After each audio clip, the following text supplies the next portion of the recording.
everybody. It is a Friday afternoon while we're recording this. It is the VGBees podcast episode 110. I am one of your hosts, John Warren. With me are my two forever co-hosts, Niki Grayson and Lotus. Woo, woo, woo, woo, woo, woo. How are y'all?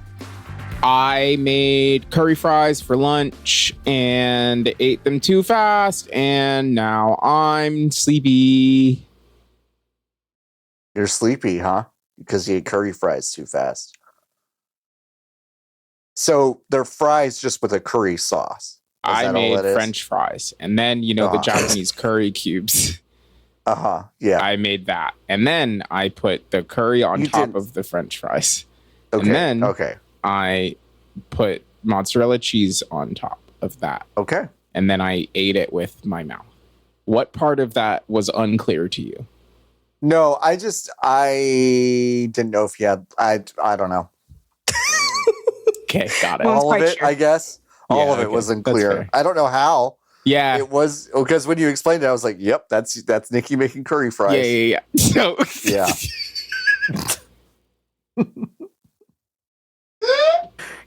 I'm just in interview mode. Sure. You say something, I go, tell me more. Yeah. Hey, I did the most self-explanatory thing in the world. Yeah, go ahead and unwrap that for me. Yeah, I drank some water. Now, when you said you made French fries, they put them in the air fryer. No. Yeah, because they were frozen. Or Ida. Yeah. I prefer the... I'm realizing that actually for this application, I would prefer a thicker fry, but I do not want a steak fry. But the bag in my Freemer is the fast food extra crispy, which is a good variant when making hamburguesa. You needed like a thicker, maybe crinkle cut kind of thing. Yes. Gotcha. Yes. Crinkle cut on curry would go pretty crazy. Yes. That'd be pretty good. But I'm not going to go buy another bag of, because that one's mostly. No, clearly you're not going to understand. do that. I do understand. Yeah, I do understand. Lotus, what did you make for lunch that I can ask questions about that I don't need to?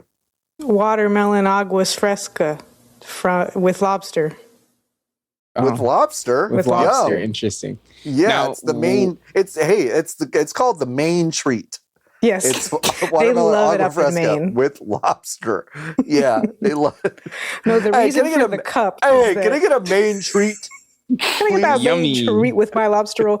No, the reason for the cup is that my dad is prototypical dad in pretty much every way, and so he has dozens of this kind of cup, novelty cup service with patch inside, and he gave me some of them when I moved. Hell yeah, that's nice. That's great. Do they match? All the cups? Yeah. I mean, I know the answer. Yep. Okay. Great. Thank you so much. Wait, the U.S. Women's I think it's a women's U.S. Open Cup. Pebble Beach. He always gets these because my dad likes golf, and so he always wants like matching souvenirs. But that's a dad fridge, so there's no more space for magnets. No. And they always sell out of like the safari hats that you wear when you're outside. So he would want one for every year, but they sell out. So he got onto cups a few years ago, and now he just has dozens of these. It's just Starbucks months for men. Oh yeah. Mm-hmm. They are Starbucks. Yeah, that's what that is. That's exactly right, Niki. That's exactly what that is. Yeah.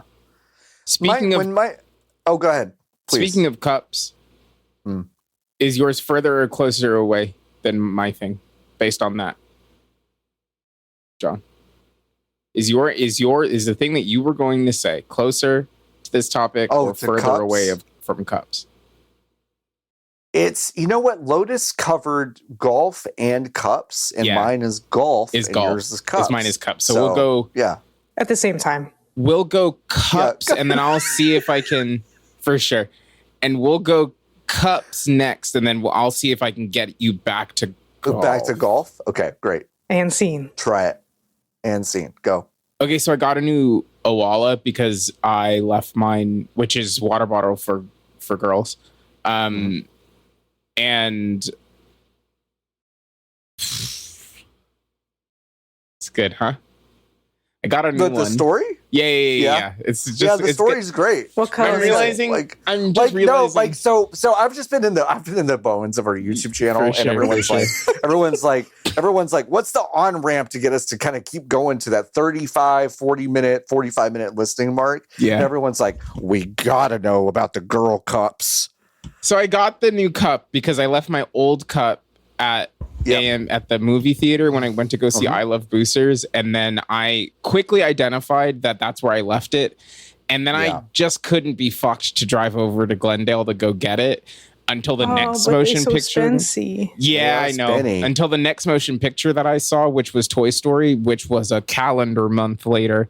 So they, of course, after I watched the movie, in between there, I called the AMC. Or I emailed the AMC, and then the AMC called me back and were like, yeah, we absolutely do have it. So just make sure you come down. And I was like, bet, I will come. Never came. It's gone now. So I acquired a new one, much to my own chagrin. And the last one I bought on the computer, but this one I purchased out of the store. So I did sit on the floor of the Target, mixing and matching the lids to cups because I wasn't particularly plussed by any of the combinations that the fine folks over at Awala had at the store. They get a little funny because you got the lid that like it snaps closed and it has the straw on the inside, right? Yeah, I have it. Yep. Okay. Just because they have like a version with straws, and those are usually solid color, but these ones they like to get a little funny. Okay, yeah, there it is. So Niki, I have that exact water bottle. Great. Not the colorway, but the exact one. Okay. Yes. This is the Free Sip Sway 40 ounce.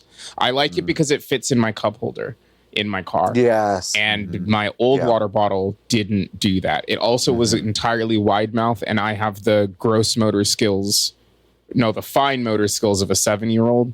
So drinking water out of it was not consistent. 7 years is when the fine motor skills are gross. That's good, Lotus. That's really good. That was good, Lotus. And now I have this one. And to me, and here's the through line, and we're going to give us a podcast award. Yeah. This screams our streamy. Yeah, we're going to get our fucking streamy. iHeartRadio is going to come smacking on the door saying we got to give them Best Games podcast. That's true. This gives golf course vibes to me. There's a sandiness, a bunker sandiness. There's a green for grass, and then you've got your blue for water. It is giving golf to me in a way that I'm appreciative. It is giving golf. Yeah. I agree. Yeah. This is going to be worse than the girl cups. Yeah. Huh? It's our first one. My dad wanted to go to Hawaii for his 40th birthday. Okay. So we went. And how old is my dad? When was this? Yeah. I would love a. This was when he was 40. I was he's 74 like 35 now. He's 74 now, so 33. So when he was 40, I was 7. Oh, I was close. Okay. Yeah, John's dad didn't have him when he was 5. No, that would be nuts. That would be so crazy. I guess he wanted to go to Hawaii, and we went to Hawaii. We rode a helicopter down close to a volcano, could feel the heat of the lava up through the thing. My mom said, I'll never get on a helicopter again. I have also never gotten on a helicopter since then. And will not since Kobe Bean Bryant passed away in 2020. I just won't do it. So I'm not going to do it. But we did that. But also when we were there, my dad has a propensity to do this thing where we went on a road trip through the Southeast one time, and we passed by a sod farm, and he announced to the rest of us sincerely, hey, I just want to let y'all know they're actually growing grass out there to a field. And of course, we never ever have let him forget that. That he said, that he pointed to a field and said, hey, they're growing grass out there. Even though we know perfectly well he was just pointing out a real weird thing that is not that normal. We go, well, but anyway, this goes back to, he was golfing at Kapalua Bay, and there's a pineapple with butterfly wings as its logo. Okay. And he just pointed at it one day and he goes, sorry. He goes, that symbol is known around the world. And my mom and I have never let him forget that. Ever. Whenever we see a butterfly or a pineapple, doesn't matter. We will go, oh, that's the symbol known around the world. And we've never let him forget That's really it. Now, good. is he a good sport about it? I don't know. Once every few times. Yeah, I would assume no. Yeah. Yeah, but no, that's not good. Not normal. Good for you. Anyway, good for Bill. Happy birthday. Happy belated Bill. Happy belated. A month ago. Happy Bill Day. Happy Bill Day. Are we done? I'm dreading getting into this shit. Yeah. Why? Ah! Oh. Dreading it. Ugh! So we'll get to it because I think it's one of the most recent Hive questions, but someone was like, really glad y'all got that no bummers out the way, huh? Fuck off. Fuck! Really glad you got the no bummers in under the wire, huh? Shut up. Ugh. Bring it back. All right. Bring back no bummers. Yeah. All right. Please, for the love of God, go to nogamesforgenocide.com. You can learn more about Microsoft and Xbox's complicit behavior in the ongoing genocide and atrocities in Gaza. Go to No Games for Genocide. You can sign the pledge now at different tiers. We've all signed it, and so can you. Because we're going to be talking about Xbox for the next, I don't know, fucking how long. Because the shoes are dropped. They've dropped. All of that Xbox reset shit is now a real thing, which we knew it would be. And still critically in progress. In progress. And boy, my flippant 1,000 that I set on the couch at Giant Bomb at Night at SGF, gross underestimate. Yeah. Gross underestimate. As part of 4,800 total cuts at Microsoft, there have been 1,600 immediate layoffs from Xbox, with about 350 leaving from the 4 divested studios, which brings us to about 1,950. And over the next 12 months, there will be up to about 1,250 more for a total of 3,200 plus. Now, people are constantly kind of getting this wrong. And I think that is the best math that we have available to us at the VGBees podcast. It's been my pet peeve of the week, which is why our document reads the way it does. But it is pretty plainly laid out, even in fucking Asha Sharma's memo is like, here's what the numbers are. And people like 3,200 people got laid off at Xbox Day. And I'm like, that's not what happened. Yeah. Just think that's an important thing to get right. It's an important thing to get right because it is that the actuality of it is worse is because more people at Microsoft have been let go in total, and then more people will still at one point be let go at Xbox. So it is just an ongoing terrible thing. Okay. Do we have anything to say about that before we get into the specifics? No. Okay. All right. Maybe the thing that has pissed me off the most. Yeah. Not that any of this stuff is really, all of it's bad. There's layers to being pissed off, though. There is layers to being pissed off. The thing that my Dallas, Texas beating heart has been brutalized over is the fact that id Software has lost half their staff. Most of them are CWA union members, and it's basically all of their coders. Well, what do they know? Niki I know you're doing a bit, but I'm going to answer your question sincerely. Yeah. What do they know? They know 40 fucking years of actual, like, fucking institutional knowledge about how to build engines. That's what they know. But and a lot of those coders have been there for fucking ever. Yeah. And now it's just gone. It's just gone. You don't need what they've those done people in to make software is crazy to me. It has made me feel maybe the most crazy out of everything, which is really saying something, because this has maybe been one of the worst, 10-day stretches in our industry's history. The thing that's so also like nakedly stupid about this is that, like, okay, if your goal is to cut off the bullshit stuff that you think people don't want to play or like, right? I understand being like, Double Fine, see you later. Compulsion, see you later. Sure. Ninja Theory, see you later. See ya. And then you trim off, quote unquote, the fat at Zenimax and Bethesda Game Studios and Obsidian. Yes. It does seem like now you kind of need a video game, I would say, in about 24 months, right? If you're like somewhere between 18 and 24 months from now, it seems like you might need a big video game. Seems like who's making it? Yeah. It just kind of seems like you could make a Quake perhaps with the id team, because your Halo games may be never coming out, and you can reliably say, well, the id Software folks can make me a Quake in 2 years if I ask them to make a Quake.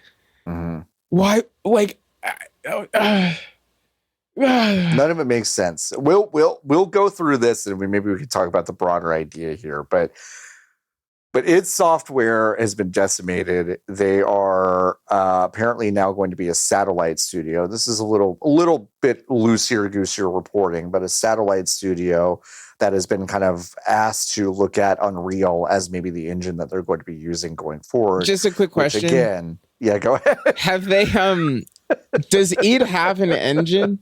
They do. Does it work? They do, and it's really good. Oh, wait, okay, it works. And it's good even. Yeah. Oh, it's good. It's good.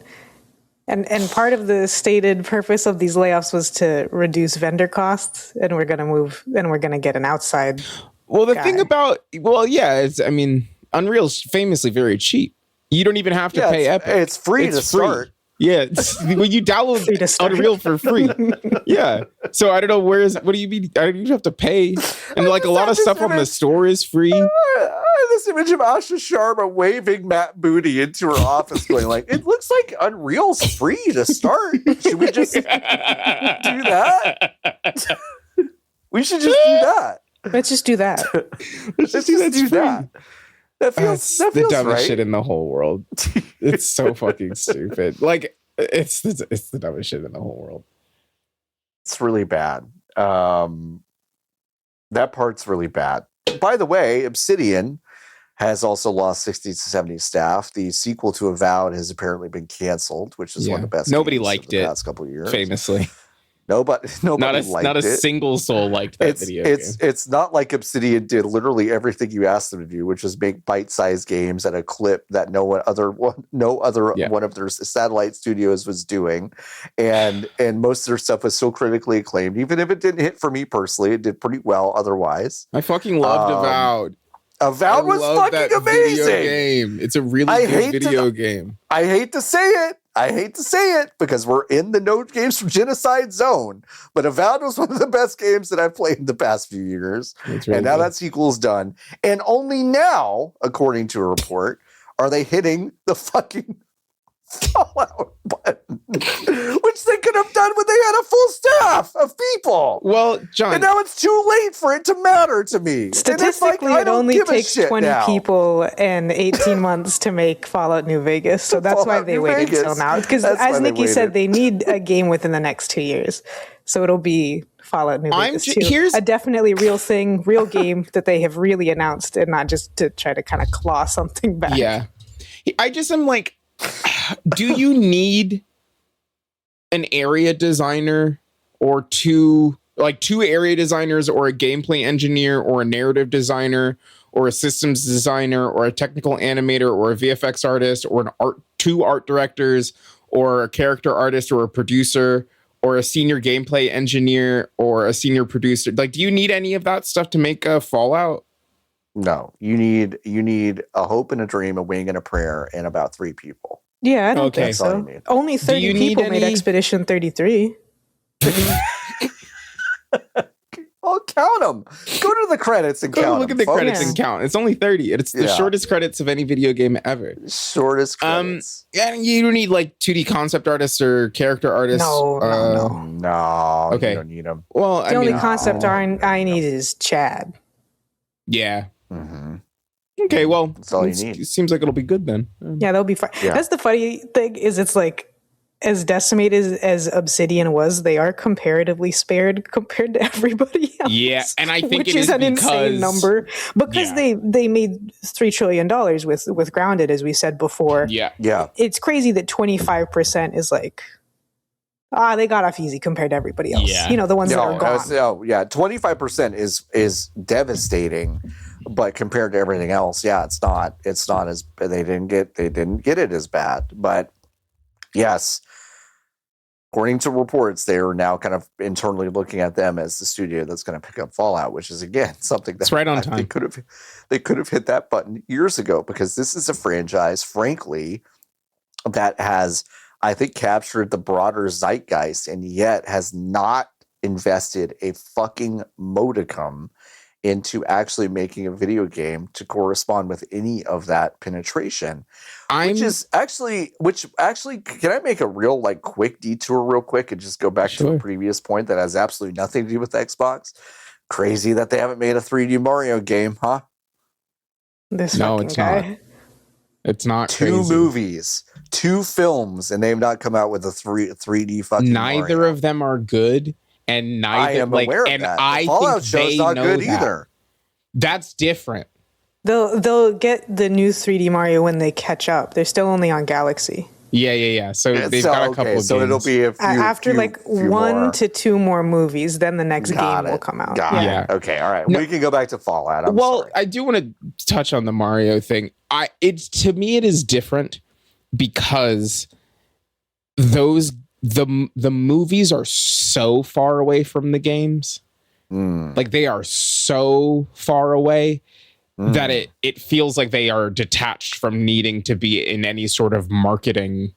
Like they do not need to, This is coming from someone who's seen these movies 4, 5, 6 times. So you would know. They're so detached. I don't think that anybody is like, nobody leaves either of the Mario movies and goes, God, I wish I could play a Mario game. Play Mario. If only there was a Mario game I could. There are so many of them. You were playing them before you took your kid to come here. Sure. Fallout is different because it's an explicitly an adult audience. The games are explicitly with an adult audience, and they also have not been fed in very many moons. And the last one, people kind of were on average about. If the last thing that Nintendo has to point you at is Super Mario Odyssey, you could do pretty worse. You could do way worse than that. Yeah. Isn't it weird that they've got a full ass Fallout game out called Fallout 76, and no one actually counts it as one of those? Yeah, because it's actively getting it's different. It's actively getting updates constantly. Yeah, and it's got all the vibes. It's got all the shit. No, but does it? But no one gives a shit about it. It's very funny. The thing that is the most buck wild about this, and maybe this is like Phil's parting gift to the company, is he was like, "Yeah, make a second Outer Worlds." Yeah, right. Yeah, he was like, "Make another one of them." The world needs now. Is Outer Worlds 2. That's good. Do you have the other part? It's the only thing that we will avoid firing a billion people. No, he lost it. I lost it. That's really because it's like they could have just made a Fallout in that time. Of course they could have. They could have made a new Vegas in that time, or they could have been halfway to full Fallout. Mm-hmm. Mm-hmm. Pick your poison, you know? Mm-hmm. Mm-hmm. Tough. At least nobody else got fired. Oh. Yeah, no, Zenimax lost about 379 employees that we know of. So that includes 213 employees at Elder Scrolls Online, Zenimax Online Studio. Well, new season of that drops in days or just dropped. One of those two things. Yeah, as we get ready to launch season 1 this week, we wanted to reaffirm that our commitment to the Elder Scrolls Online. Our team's immediate focus is launching season 1, which we're all excited for you to jump in. I love that our focus is not on like the fact that we lost a billion people on our team. Yeah. But no, it's just like we are focused on season 1. Don't worry about it. Yeah. The roadmaps we previously shared will be shifting. Okay. We're going to take the time to evaluate the work in front of us and then lock down an updated schedule. So yeah, of course. Hey, all this shit is getting shifted around. I am on elderscrollsonline.com. Yeah. Can y'all go to the webpage for me? The elderscrollsonline.com? No, just elderscrollsonline.com. Elder Scrolls Online. Make your way to the bottom of this, what is maybe one of the ugliest websites I've ever seen in my life. Yeah, it's not a good website. Yeah. Oh, man. Wow. Holy smokes. Do y'all see three? Okay, hey, did y'all see 3 Twitch streams at the bottom? Okay. Oh, yeah. Avrin Doodles, Ninja Monkey, and Zyno. For sure. That's who shows it to me. Yeah. One of them's playing the video game Elder Scrolls Online. Yeah, the other 2 aren't, huh? The other 2 are not. One of them's playing Words on Stream, and the other one's playing Diablo, or maybe Pillars of I don't know. It's a Clickum. Is what this game is playing. It looks like either WoW. It looks like WoW, maybe. But do you know why? Oh no, he is playing the Elder Scrolls Online. So only one of them is not playing the game. It looks like the interface is different. I clicked on the video game on the stream, and it says Tesso. Okay. All right. Yeah, the one playing Words is probably briefly AFK or in queue for something. But either way, they all have drops on, which is how you get featured and stuff like this by being a partnered streamer. Then you get drops so people can get skins, and then you just make sure your stream's up a lot so that people can idle and get the drops. Oh, Isn't it wild? Isn't it wild that they made Skyrim and they decided that the font from Skyrim in the menus was just going to be kind of the what brand all font. Their shit looks like? Yeah, it's tough, ain't it? It doesn't make sense to me. This game's ugly. It is ugly. It's an MMO. Yeah, I just don't think any MMO looks good. No. There's no MMO that looks good. Final Fantasy 14 might be the worst of them. I've said it before. It is absolutely the worst of them. It's just anyway, ugly. this sucks because this is an easy money machine. You should probably just keep it on. And it seems if your desire is to make money, I would probably continue to staff my online teams at the very least, because that's just a money machine. It's just a money machine. If it was losing money, they would turn it off, but it clearly isn't. So what the heck? What the heck? What happened? 350 more people have left with the sold at Ninja Theory and Undead Labs. We don't know the buyer for that yet as of this recording. No, that's crazy. Or even if it's the same person company. Right. Could be different companies, but yeah, we don't know the buyers for those 2 companies.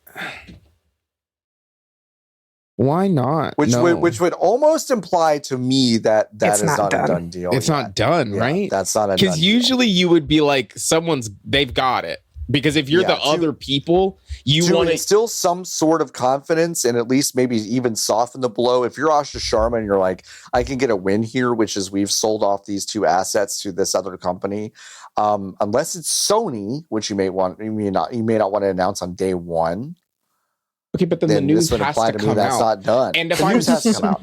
I agree. And then if I'm Sony, right, I absolutely am trying to be like, no, we're announcing this shit because we just had the disc stuff. We just had the discs up. We need a win. You like, and it's like, okay, sure, we're dropping the bad disc news. Also, we're picking up the scraps or the things identified as scraps from our quote unquote closest competitor. Yes. So if I'm them, I'm pushing for, we are in preliminary negotiations to hand these off to Sony Interactive Entertainment, which does put pressure on PlayStation, but like, okay. Yeah.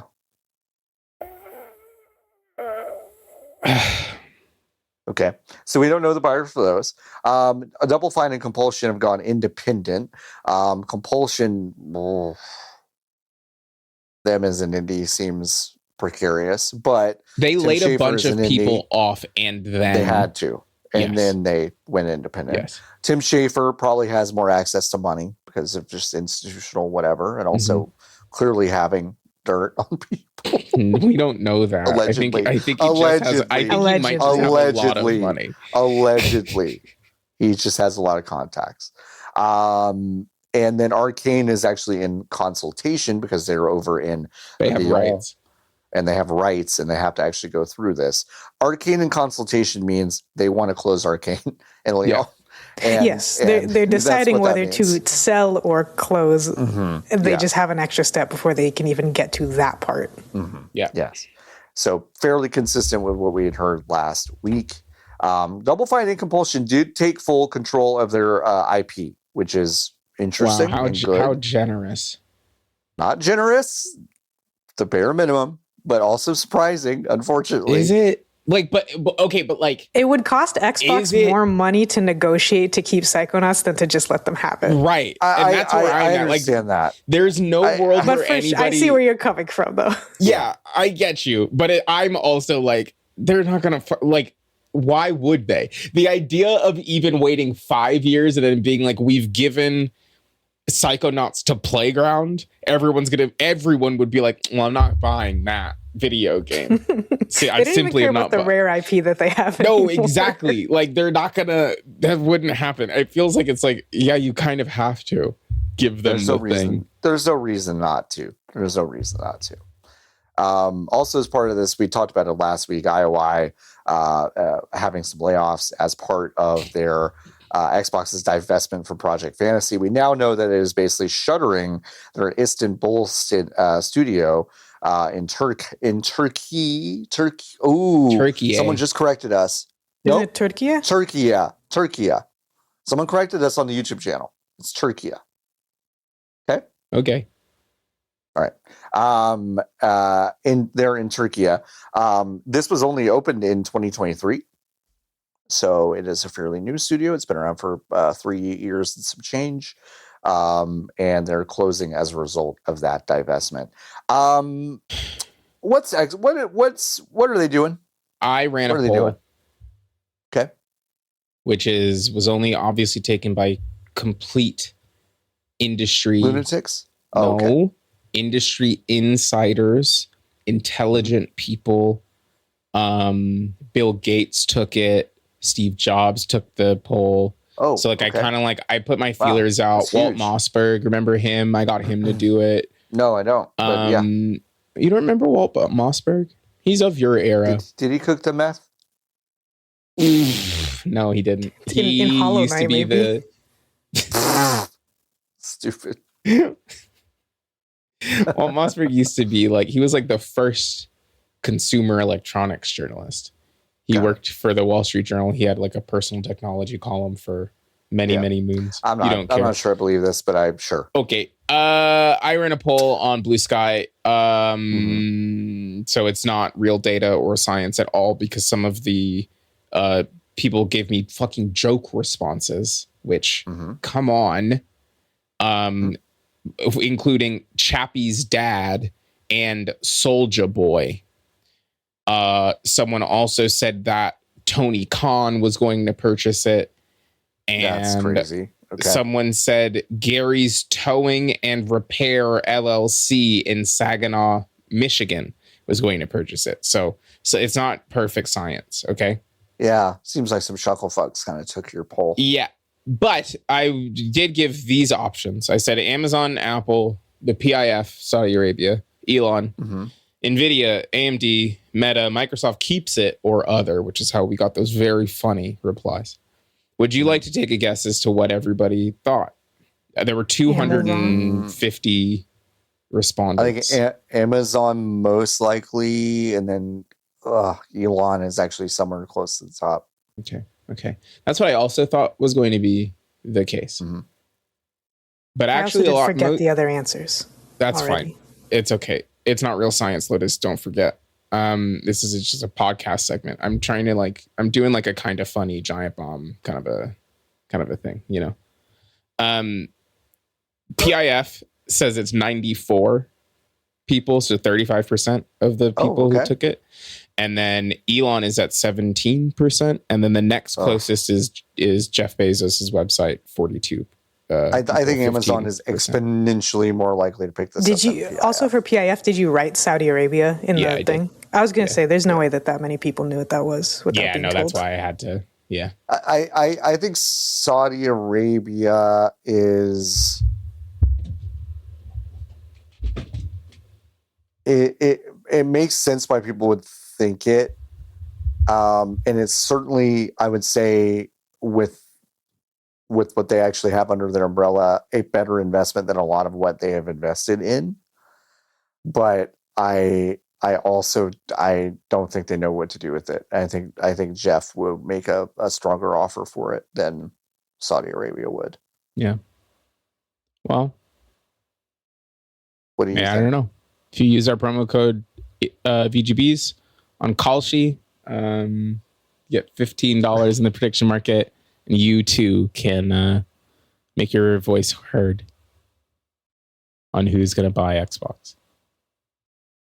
We should get into insider trading. Who's going to buy Xbox Kalshi?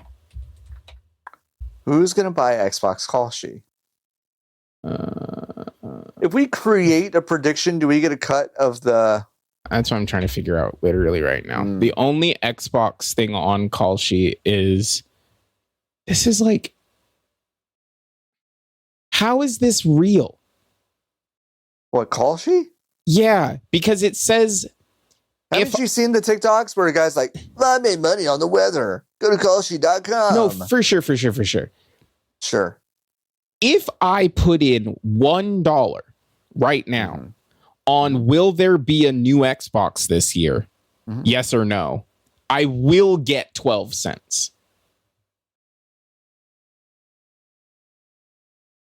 Because it's a yes or no question. And will there be a new Xbox? No. But it's a free 12 cents? Yeah. What are you talking about? You just get 12 cents. Yeah. Where does the money come from? I don't know. Why are you worried about that? This is just Kalshi. It's what they do, you know? It's like, sorry. I just hadn't really actually been on this website before. Where the money comes from in gambling. Yeah, why would you worry about that? You know, the house always wins, and you're the house. That's love Fallout New Vegas. I love Fallout New Vegas. I love Fallout New Vegas. Yeah, I'm sorry. I just hadn't actually ever looked at the website before. Oh, for Kalshi? Yeah. Yeah. Unfortunately, go to Kalshi.com. Go to Kalshi.com/VGBees to die instantly. Yeah, it's not actually a code, but your computer will kill you instantly. It will kill you, Unfortunately, watching television and borts, I have, by osmosis, absorbed a fair amount of information about gambling. Which is probably good. Which is good. It's probably good. It's what you want. Do you think we could make prop bets on games so much that eventually Kalshi sends us a video of Jeff Keighley going like, "Hey guys, what's up? Jeff Keighley here. Just want to say, wish you a happy birthday, VGBees. Hope y'all are doing well. Because if y'all didn't know, what was that? DraftKings that did that, or something? With Bryce Harper. DraftKings sent Bryce Harper to a guy who had bet and lost $1.5 million to basically be like, chin up, buddy. Happy birthday. Hope you bet more. Did you not see this, Lotus? No, I know what you're talking about. Oh, okay. It's fucking crazy. Wow. But it doesn't surprise me. I think sports is a really pathetic gambling cult right now. Bad. So it's like, I mean, even stuff that's like,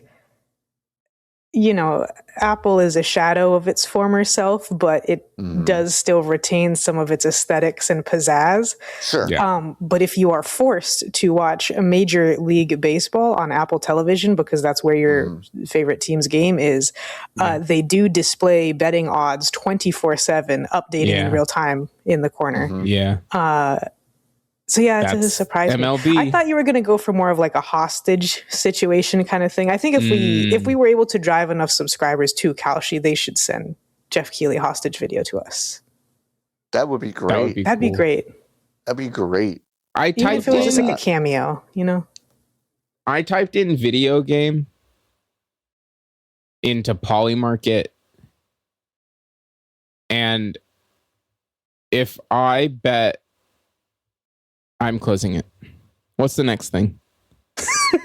Hang on, let me download Cookie Run Kingdom again, and we'll do some real gambling. Okay. I probably have polls. Yeah. The UVWCWA, which is a union created a hardship fund for laid off developers recently. By the way, this has been in the making for a little while, but this is game devs in the United States and Canada. They will actually be able to request up to $5,000 through the fund, which is wild. And there are two kind of bands to apply for, one up to 1,000 and one ranging from 1,000 to 5. And also the CWA, if you recall, filed an amicus brief with the FTC during the antitrust lawsuit against Microsoft over the acquisition of Activision Blizzard King, explicitly in support of Microsoft and the merger. So I'll never let just it go. Just a note. The fund is great. good. So many more people are unionized now because Microsoft and ABK merged. Raven Software, their QA. And that's great. Yep. Because of that neutrality agreement that they are actively complaining about, because, shocker, Microsoft was dragging their feet on letting people unionize. I'm happy about it. Actually, all of the stuff that has happened in the last 2 years in video games, you're good. I actually fucking love it. You're good. Yeah. Name like your top 5 favorite things about that. Probably maybe the first Microsoft layoff was pretty good. And then there was the other Microsoft layoff that was good. And then they made a Where Madden. does this one kind of compare, do you think? Maybe not as good as the first one, because the first one no one saw coming, but everyone knew this one was coming. And that's what makes it cool. Okay. Less cool. Okay. Yeah. Are we done? No, we're not. There will be a 4-city protest on July 15th. So when you're listening to this, just a very short time from now. And that is, where is it? Why didn't I open it? Let me open the right fucking article. They also have not given out a tremendous amount of information. The other thing that's true about the Hardship Fund is that at some point, someone is going to make an itch.io bundle that people can buy, and that will support the Hardship Fund. But that's the only way. They don't take donations. So the only other way is to become a union member and pay your dues. Why? Yeah. Wait, but why would... Niki, this is the CWA. Oh my God. Which is so you hate to criticize a union in such a dire time. Yeah. However, and you should organize, and you should know how much you get compensated and share that with other people. You should know how much they get compensated at every level, and you should know your rights. You should know what would happen if you were to get fired or laid off. The United States is a very weak union country out of countries that do have unions on account of the Battle of Blair Mountain in 1920 and every boomerang that has happened after that. And then Mr. President, the second boomerang after the Civil Rights Movement in the 1960s. And even accounting for that, the CWA is a really weak and ineffective union. They do some stuff, but becoming unionized with them is the first baby step to getting anything done at all. And their video game side of things is not good. Especially. Yeah. Are there only shout outs. 5 good unions in this country. Are there only 5 good unions in this country? With weight to throw around that people have to listen to. Auto Workers Union, United Auto Workers. Okay. The Teachers Union. Okay. Yes. SEIU, which is like a cross. It's a cross professional union. Mm-hmm. Nurses. Nurses? Yeah, nurses. Oh, union? Nurses. Sure. Question mark? Yep. Maybe Question it's just 4 nurse union. I can never tell if SAG-AFTRA what they're about. Oh yeah, and then those two, SAG-AFTRA and the Teamsters. That's it. I think that's the 5. Yeah. Okay. Well, because also the CWA's thing is largely seems to be going from a kind of emaciated AT&T telecoms union to scooping up other people to get associated with them. So like they're very large and they probably could do something, but they don't. And some of that is the law and some of that is just them not seeming to have the ability and foresight combination to get something done before they get laid off. Yeah. It does feel all very reactionary instead of proactive. Which is and some of the that, opposite of how it should work. Some of that is a PR thing, because objectively, I do know that they have done negotiations. Like I know that Zenimax's QA employees get paid better than they used to, which may not actually be a virtue now that I'm saying it out loud. But like when I think of like what does the CWA do, I'm like, well, they tweet after people get laid off. And they kind of echo union sentiment of like, we're going to band together and that's why you need to unionize because we go to the table to fight for you. And they get some things after that. Yeah. And again, this isn't to say that you shouldn't unionize, but the CWA is like, I don't know. Your basement's flooded and they give you rain boots. And it's like, well, that's not nothing. Yeah. It's not nothing. It's not nothing. Not nothing. The one BGS banner under which Bethesda Game Studios have unionized are going to hold a Save Our Devs March on July 15th. The cities where this will be happening are in the offices of Zenimax Studios or near the offices of Rockville, Austin, Dallas, and Montreal. We'll see if that happens or is still, I think, scant information or just saying they're going to be in when those is cities. it? Just a couple days away, huh? No, but when? July 15th, Lotus. There are 24 hours in a day. It could be within any, could be any of them. Part. So I should start driving now. I don't understand what you're acting like there isn't some sort of like they've narrowed it down for you to 24 hours on July 15th. So from midnight, July 15th to 11:59 on July 15th, they're going to be holding these studios in Rockville, Austin, Dallas, and Montreal. Do not ask me when the protests are and what you can bring. Okay. Yeah. Or There's where to no information. Where in those? Well, it's the offices. So just look it up. Okay. Rockville, Bethesda. Okay. Dallas, Bethesda, or Zenimax. I think you don't know, do you? Zenimax, but you don't know. Sure. You gotta kind of look it up. And go, is it Bethesda or is it Zenimax? I just don't know. Yes. One BGS says the union members have to show Xbox management, quote, that we mean business and stand in solidarity to ensure the company is forced to think twice if we're ever attempting something like this again. Well, I mean, okay. I think they thought a few times is the that's the thing, right? This is what I mean when I say that the CWA just important to unionize. It is so important to unionize. It's so important to unionize, but also so important that if you do unionize, that you plan things ahead of time. Because this is what I mean when I say that it just feels like the CWA tweets is like these are just. You could say this at any time. No, it's CWA going, oh no, don't. That's it. Yes, that's what it feels like. Don't. It's the CWA going, wait. And that's it. I'm sorry. And I understand it. And I'm sure these individual people are passionate and they have only so much time and so many hours in the day. I know. I just, don't know how this union in this state, and also kind of considering the way that games workers are presently, gets anything done. Because I've read the reports. Okay, I've read the surveys out of the Game Developers Conference about how so many more people are ready to unionize, and especially younger generations are extremely pro unionization and bibbity bobbity boo. And I remember going to GDC. I think this must have been 2025, I guess. Yeah. Yes.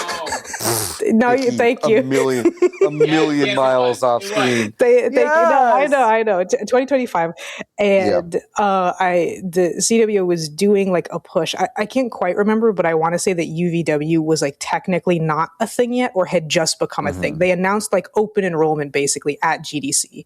Sure. And I remember one of my coworkers who, by my business acumen in my brain, I know exactly how much money they made. And I remember them remarking to me like, oh, I saw what the union fee is though. And like, it's so expensive. And things don't feel expensive if you know that you'll get a lot out of them. Out of it, sure. And I think that that's the question that a lot of games people are asking themselves, especially because we know that a union can't stop you from getting laid off. Right. They can help you in the before, during, and after, but they're not going to stop you from getting laid off. And pretty much everybody, I think, especially people at fucking Microsoft, are very aware that like they have maximum 5 years unless they get into a managerial position with the company. So like, what's the point in in foregoing? If you took the higher deal, the higher dues, let's say foregoing $7,500 a year for 5 years, to maybe get $5,000 once if you get laid off.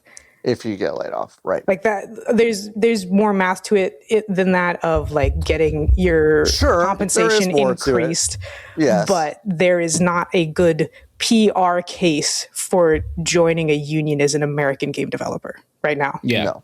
And it's very clear for other unions why you would want to join. Like people are dying left and right, metaphorically, to get their SAG cards. Like you want your SAG card. It is a legitimizing thing. It is the thing that enables you to continue to do the work in the medium that you have trained, practiced, honed, perfected, et cetera, et cetera, et cetera. You want that union membership. And like you said, Lotus, it's not the same. And I also think it's just like, it's an inbuilt, like, games is not Hollywood is a union town, right? Like it's like, you know, like it's a union industry. There's an industry built on the back of unions. Games is so libertarian in its existence that regardless of how lefty the current cadre of folks in the industry are, institutionally, it still has those roots, and you still are fighting the aim for legitimacy by adoring people who grew up in a more conservative anti-union state of mind does continue to color the way that you try to swim through it now. So you're fighting it on kind of both sides. Yeah, and even when we talk about like the games are art kind of conversation that we keep pretending to have, is like games never had a chance to be art at all. Right. Because games existed, period, but especially like became an industry when late stage capitalism had already like fully become established, as opposed to movies or books or the fucking news or something, which it's always been capitalism, but speaking to the United States anyways, but had a foothold before then. Yeah. Games, not so much. Yeah. There's also like the other, let's see if I can get this thought out in a condensed manner. There is a direct mirror to this thought.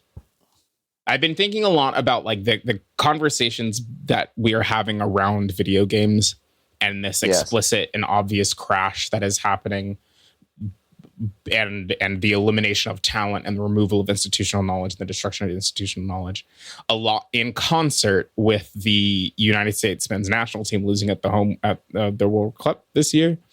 And the game had the most people in the United States ever. It's the most anyone's ever watched a soccer game in the US was this game against Belgium. And it is a bunch of people knocking on the door of like, hey, it seems like everywhere else has this shit figured out. It seems like every other country that is smaller than us, that has on paper, in your mind, et cetera, has less resources. We have some of the most people. We are an extremely sports intelligent nation. We should have all of the tools required to do this. But you look up and you say, okay, well, it's the World Cup and now we're going to play, I don't know, who the fuck is Belgium? Are they good? Belgium. I don't know, whatever. We're America. This is the US.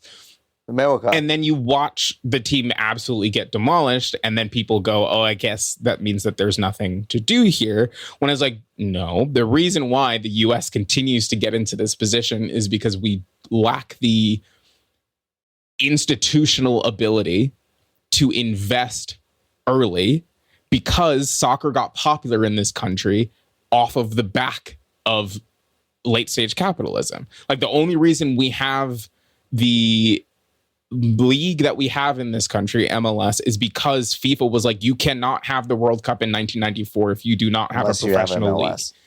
Mm-hmm. So the United States was like, okay, great. US Soccer was like, okay, we'll make this fucking league. Not because we wanted to have soccer in this country. Right. And for a very long time, there was not demand. The league almost died. The league was literally one fax away from dying at like 3 years into the experiment. Yes. It was born, it happened because of money. Yeah. And when you start it because you're doing money instead of play, which is what happened to games, to Lotus's point, it never had the opportunity to just be this beautiful thing that we already did, that we then so happened to stumble into being good at. It was, we made this game, and then we made ET, and we said, okay, well, we can make, there's video game also, so we can make a bajillion copy of ET video game, because everyone loved ET, kill the medium. Come back, we make Mario. We got to make TV show out of Mario. We got to make movie out of Mario. We got to do XYZ out of Mario. And I was like, yeah, no, you lose the ability to do those things when it is born out of a desire for money and the capitalistic machine. Mm-hmm. They're incompatible things. Yeah, is it? I might be wrong, but I think it's Finland that was like kind of shit at the Winter Olympics for a long time. Mm-hmm. And everyone was like, well, how is that? When it's cold. Like, they're all the way up there in the snow. Yeah, they're snow people. Yeah. They're snow people up there. And it is like they had a I'm going to fudge this, but that's fine. There was a concerted government and also cultural effort that dovetailed together to mean that there was a cultural value placed on kids getting outside and doing sports. And they are a snowy country, so it was snow sports, which are stereotypically like expensive, but if you have government subsidies going to those programs, they're suddenly not that expensive. And now they have like an assload of gold medals and are very good at the Winter Olympics. Yep. It's almost as if universal basic income now would maybe solve some issues. That's all I'm saying. It's Norway. Norway, pardon. Norway. It's all the same, isn't it? Wrong cross-shaped flag. Yeah. It's the other one. The other one. Yeah, it's one of those things where it's like, I struggled to watch that game with other people, and I swear we can move on. Struggled to watch that game with other people because I did not have the verbiage to be like, the United States is not good at, we're not good at soccer for the reasons, we are not good at soccer for the reasons you think. We're not good at soccer for completely different reasons that are like way more political than I think you understand sports to be. And I think games is the same way. Like, people are like, why is the audience so accepting and ready to mentally be like, I'm so sad that Sony is killing discs. And also, they will not translate that thought into, well, maybe I shouldn't buy Grand Theft Auto 6 because it's not coming out on a disc. Right. No, so sometimes, though, with that, I do think they're different groups of people, which, like, this is kind of something I was trying to talk about when I brought up Elden Ring last week. But similar to sports, we're out of people to take the money from. So now Major League Baseball pretends that they like women and have liked women the whole time, because then women who have money that Major League Baseball doesn't have will start showing up to the games. Elden Ring, it needed patches for sure, but you could put the disc into the PlayStation and play the game and it would work. And Elden Ring broke containment so fucking crazy, despite being the kind of game that it is, that it brought new people in. And I think Grand Theft Auto is that game. Just to throw out a completely imaginary number, I'm sure half of the people that buy Grand Theft Auto 6 have no fucking idea that PlayStation has decided to discontinue CD sales. Yeah, absolutely. They're going to open the box and be like, oh, I guess I typed this in. I guess, They're going to briefly complain about how hard it is to type something in with a controller. Yeah. And then they're going to forget about it. Because it is critically going to be the first time they've turned on a PlayStation 5 because they bought it at Costco that day when they purchased. Right. Or GTA they only play 6. Fortnite, so maybe they'll be very familiar with punching codes into the PlayStation, actually, and it won't even be a problem for them. They won't even think about it. Yeah. I mean, I was talking to people about at work who are not super plugged into games, but I mean, it was kind of like we were talking about last week. Like, I just don't think the average person is going to notice or care about stuff like this. I really don't. I think a lot of our an analytical lens as like a peer group sometimes just like goes through the filter of our own circle and not just kind of like, you know, the other 99% of people on earth that like really don't give a shit about this. So like it is, ooh, did you hit your elbow? What happened?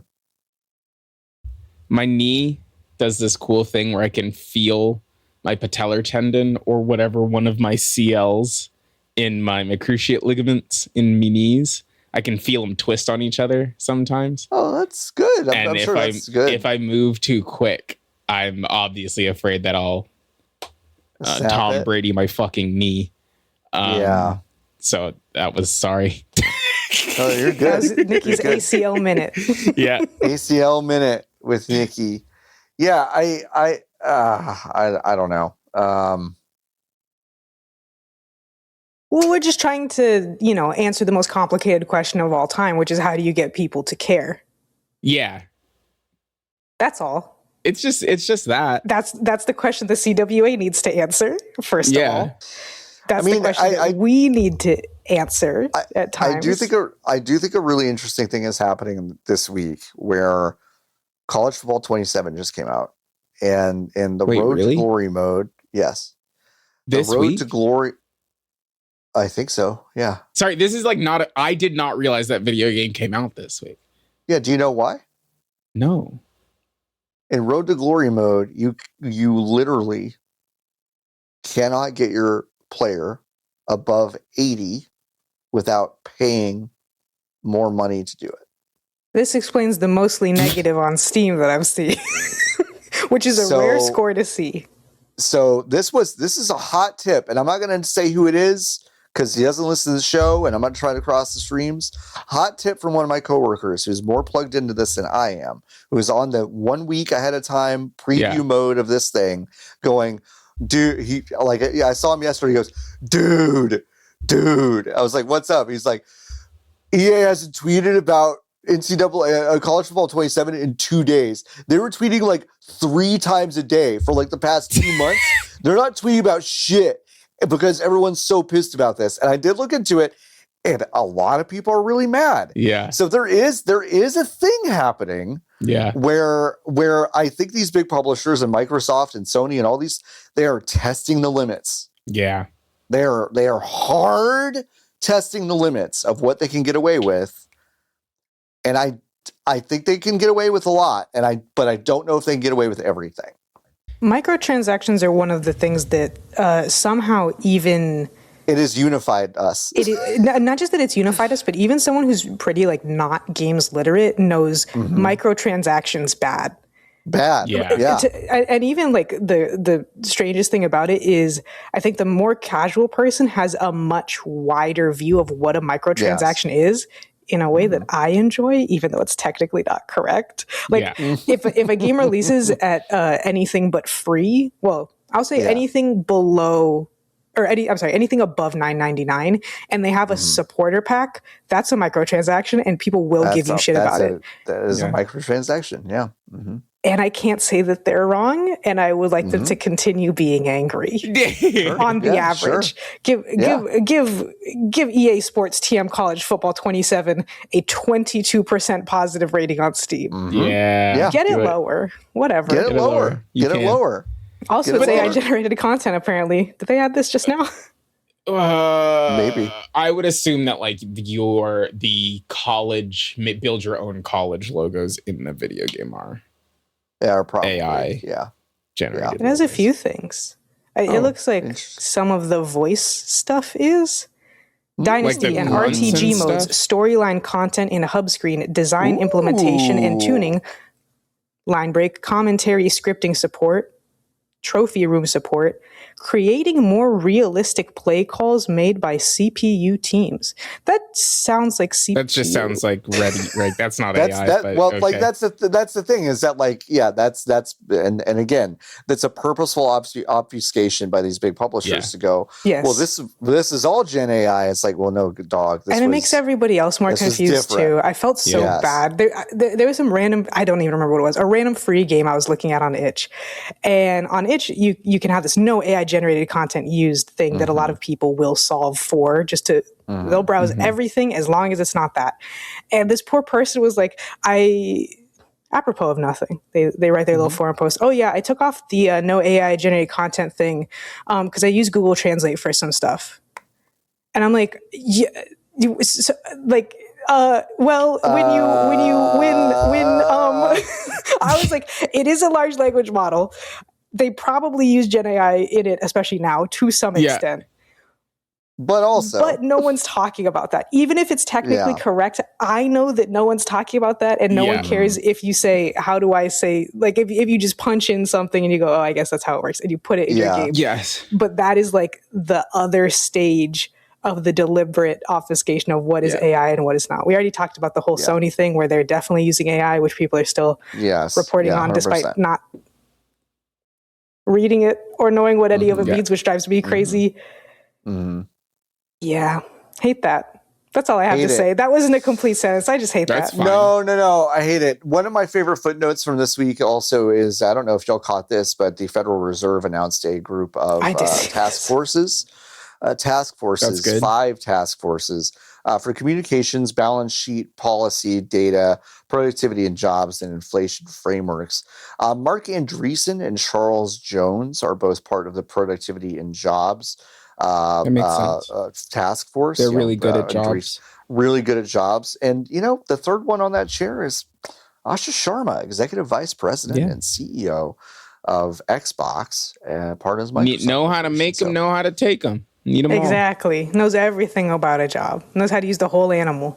Yeah. Knows how to use the whole animal. Another footnote, we've been kind of saying it as part of kind of their own really craven press releases and things like that. Their use of the word reset during this whole thing is just really disgusting. Yeah. I'll just say that. There's just nothing else to really say about that, but I do think it's really disgusting. Someone who's not me could probably do a whole thing about how that is a maybe not deliberate, maybe ChatGPT servile personality informed thing of girl bossifying it. Yeah. Yeah. Just because reset is right now such a specific these damn cars, such a specific like clean girl living, 75 soft, 75 hard, daily reset, journal reset. We don't say juice cleanse anymore. That's bad for you. We just don't eat instead. We just don't That's eat bad. instead. Yeah. And I'm like, hearing someone say reset as if that it is a colloquialism to call it that, but I'm like, there's a flavor here. Yeah. And it is explicitly the she is on the record as being a natalist, like body, like birth rates person. Like the others, she came from fucking, what was it, Instacart before? Which if you are running the computer through which people obtain food, you have insane ideas on how people eat and consume things, especially considering you make your money by obfuscating how much Apple costs. Yes. Relative to grocery store. Doing surge pricing on Apple. On Apple. Yeah. Because some people cannot go to grocery store. Yes. So like, like I that's a really good point, Lotus. Like I do think there is that flavor of what I'm like trying to body say is essentialism is kind of what it Sharma feels like. Definitely has a journal ecosystem. Absolutely, she does. She definitely has a whole wishes. Yeah, she wishes that Microsoft made Notion, but knows that that they don't have anything That's yet. why we're shaving off Xbox so you can get the money to get Notion. Sell Xbox to Apple. When she came on, they were like, "Oh yeah, we own Obsidian." She's like, "Obsidian? We can use that. Yeah. Oh, we get all our journaling and stuff." No, not that Obsidian. Asha, no. It's like, oh, all right. Maybe she have a washi tape manufacturer. She definitely bricks her phone though. I bet you she does.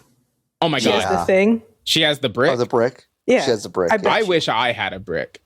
So, like, Asha, do you have a brick? Asha. Hey, can I borrow the brick? Can I borrow the brick? Or you can just buy me one.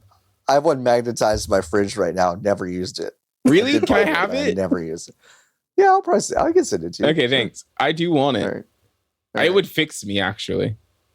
Yeah. It would kind of reset me at the end of the day. It would reset me a little bit. Yeah, it would reset me a little bit. And I just these goddamn seed oils. The seed oils. These fucking seed oils are just kind of doing my head in. What do they say? Not unbalanced. Is it disrupt your hormones? Just broadly. Disrupt your hormones. They don't say which ones, but seed oils. No, but you got to change them because then Lotus. I know you see the T-Town Nugenics advertisements on the baseball. Also, you don't. So you kind of reacted like you don't know what I'm talking about.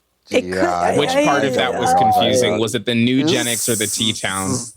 So the thing is that the Texas Rangers have their own ad network. They do. And when I watch the Red Sox, it's not a broadcast. So I may be missing those ones. So on Dodger Local, we have that's the name of the network. Dodger Local. Or honestly, if you watch ESPN in the morning, like if you're watching the Get Up First Take, what's that man's name? Block. Pat McAfee block. You'll get a bunch of them. But it's like the company that makes the supplements is called Nugenics. Yes. And then they have a product called I have seen this. Total T or something. There's like a handful of them. And then in some of the commercials, there exists a T-town, some sort of testosterone town, where retired football players help limp, flaccid men like do household tasks. What's up, brother? Oh, John, you raising your hand as if you got to go to T-town, bud. I got to go to T-town. You can go to your local GNC, pick up a bottle of Total T. Rip off my compression socks. Let's get to work. Never been a better time for the video game industry. Yeah, well, you know who never eats seed oils? It's Niki Abdul-Jabbar. That's true. Star player of the Parisian basketball team. Basketball team, football club. Yeah. Yeah, we're going to talk about video games. I think you've been playing NBA 2K 26. Yeah, 26. I'm doing, honestly, it just feels like every 4 years I get into, every 3 or 4 years I buy a 2K. Yeah, we made that Ninja Turtle man. That was about 5 years ago, McAdoo? 4 or 5 years ago. Was that Duke his name? McDonald's? Duke McAdoo? Was it I think it's Duke McDindles. McDindles. Yeah. I think it was Duke McDindles. Yeah, may rest in peace. Ninja Turtle man, yeah. And so yeah, it was time for me to buy another one. I started out and I didn't want it. As soon as I bought it, I talked about this the other week on the program, but I bought the game and immediately was like, I shouldn't have done that. And now I'm on the other side. It was worth the $20 at least. I laughed so hard playing that video game yesterday. Had a blast, so worth it. It nothing new, honestly, in it. They've cut out a lot of the horse shit, and I need to be so clear. I need to be so clear. Not microtransaction horse shit. No. Cut that out. But like yesterday, we ran around the city. I only play the single player of these games because it could be the coolest RPG known to man. There's a world wherein the like Road to Glory mode in college football and the 2K My Player mode and the Madden story mode could be some of the most interesting RPGs on the market, but they aren't because they are microtransaction factories. But I like playing those modes. If you are unfamiliar with the My Player mode in the video game NBA 2K, it's a story mode where you usually start as a high schooler with the goal of making it to the NBA. And then there are things that happen to you in your career. They have been as expensive as having Spike Lee direct them as he did in 2016. And then as very clearly, no one directed them as NBA 2026. No. Inside of the thing, you have this avatar, you have your My Player, and there's a Second Life-esque component where there's a city called The City, where you go, and that's where you have online interactions, the ratings of which may vary according to the ESRB. And that's where you do all the cool basketball stuff, like stand in front of an iPad and gamble, where you get almost run over by like 15 to 35 go-karts. It's where you... A tank. Also, or an APC tank, or you walk through a portal to get to the Gatorade gym. And the portal looks exactly like a painting in Super Mario 64. Yeah. Thank you. And it's where you go to a place called The Track and get on a mini bike, and you are your basketball player who is 6'9" or whatever the fuck, and you get on the mini bike and then you drive around the shittiest go-kart track you've ever seen, and it feels fucking terrible. It's maybe the worst feeling vehicle you've ever interacted with in a video game. And then you leave that and you go to the Nike store, you hang out at the Nike store, and then you have to pay $15 real for a t-shirt. And that currency is the same currency that you use to make your basketball player better at putting the basketball in the hole, because it's the equal. So it's great. That's what I'm hearing. Yeah, it's pretty fucking good, ain't it? Because you make your guy really tall. It is fun. You make your guy really tall, and then you can just kind of like, there used to be a thing where, and I think this is like the only thing maybe that the 2K games have mirrored basketball with. You used to make a center in 2K16, 2K like 2K12 to 2K, let's say 18. You used to make a center, and they were like, this man cannot shoot the basketball outside of the paint. He does not have the ability to do anything if he is not underneath the basket. Now you can, because Victor Wembanyama exists and because Nikola Jokic exists, you can make a guy as tall as you fucking want, and he can put the ball in from wherever on the court. It doesn't matter. Yeah. It just completely doesn't matter. I will say the defense in this game doesn't really work. So like when you're such cases for a simulation. Yeah, it's so crazy because when you're controlling your My Player, it just like stop. AI. Stop it. I watched Niki be so incredibly bad at playing defense for 2 hours last night. Would not do anything fundamentally right. Lotus, there is a button on the controller called the L2 button that will essentially just attach yourself to the defender you're on. And Niki just refused to do it, runs around free running, will just turn the opposite direction that the ball is heading, will not put themselves in between the player and the basket, will not put themselves anywhere in a position that they could actually do anything to it. I mean, it is just remarkable how bad Niki was. It just doesn't work on defense. It doesn't work. You go to press the buttons and stop them from, because it's like the triangle button is like the block button, and it doesn't fucking work. Like you press the button when they shoot it, and then it just doesn't block the ball. Well, it doesn't work in real basketball either. I've exactly. So it's like I just think that the defense in the game is broken. Yeah, no. When you're on the bench and your opponent is under the basket, when you hit the block button, it's not going to work. It doesn't work. Yeah, when you're in the stands basically, and you jump up and hit block. Yeah, it's not gonna help the guy. How else that's do they under get the all the way to like 90 points, 100 points? Exactly. No blocking. Exactly. No so blocking. It's that part of the game I do wish they will improve for NBA 2K27. That I think would be pretty good because, again, the defense just doesn't work. But the offensive side of the ball still feels really good, except for when it doesn't, because they've decided that for a 3 or 4 minute stretch, the timing's just different.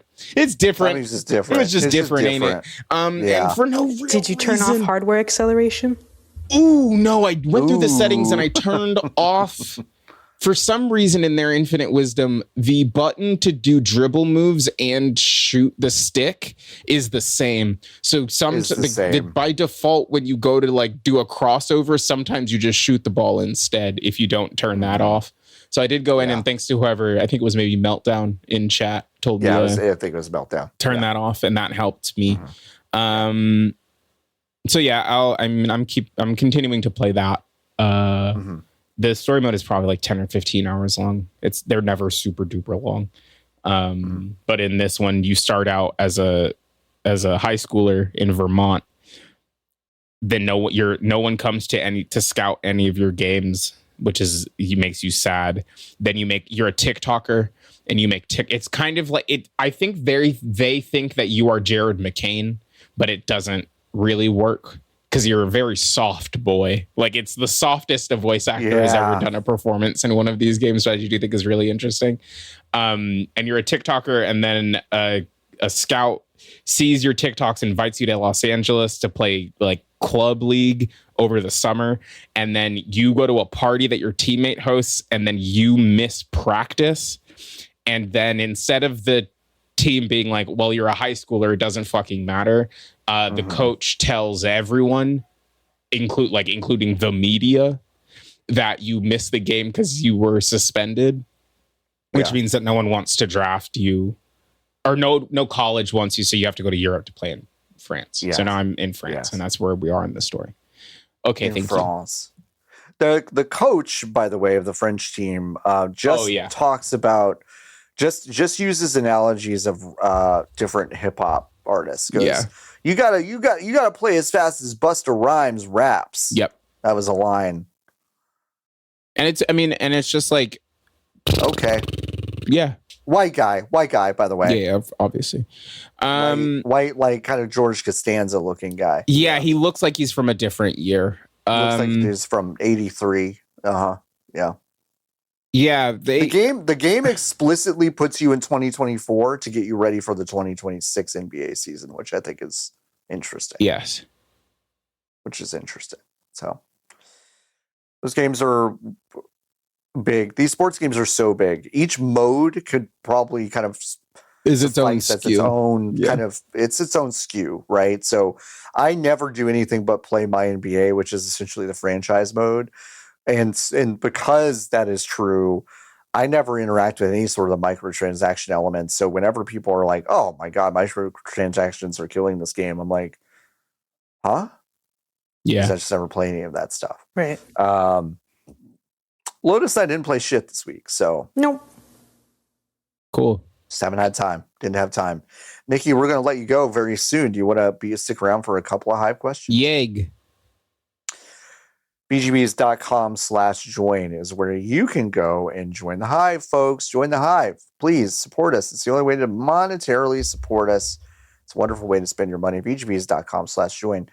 You can join our Discord for free by going to VGBees.com/Discord. But if you have joined the Hive, you will have a section open to you called the Hive section, and you will be able to ask us questions just like these people here. My Hero Zero is following up from a question last week, which we asked for more clarification about.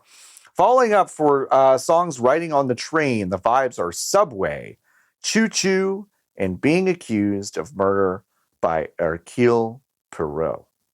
Got it. Okay. Which Subway? Stop. So come back Sandwiches next week when you've kind of specified New York, Subway. New York. I stand by my answer, Breakaway by Kelly Clarkson, and I always will. Still really but good. I'll try to get a couple others in my head. Being Accused of Murder. Being Accused of Murder is a really good one. Yeah, let me open up. I kind of am like,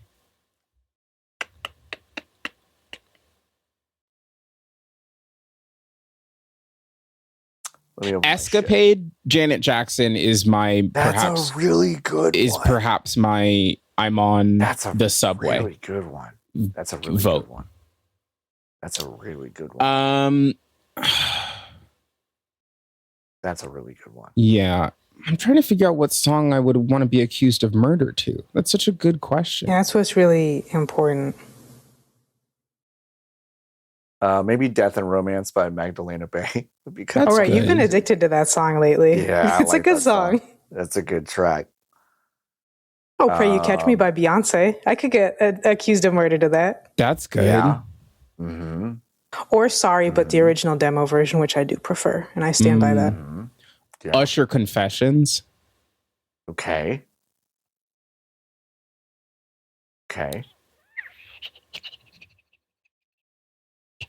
And then if I'm on a Choo Choo, it's the score for Polar Express. Okay. Sure. Okay. I think I'm satisfied.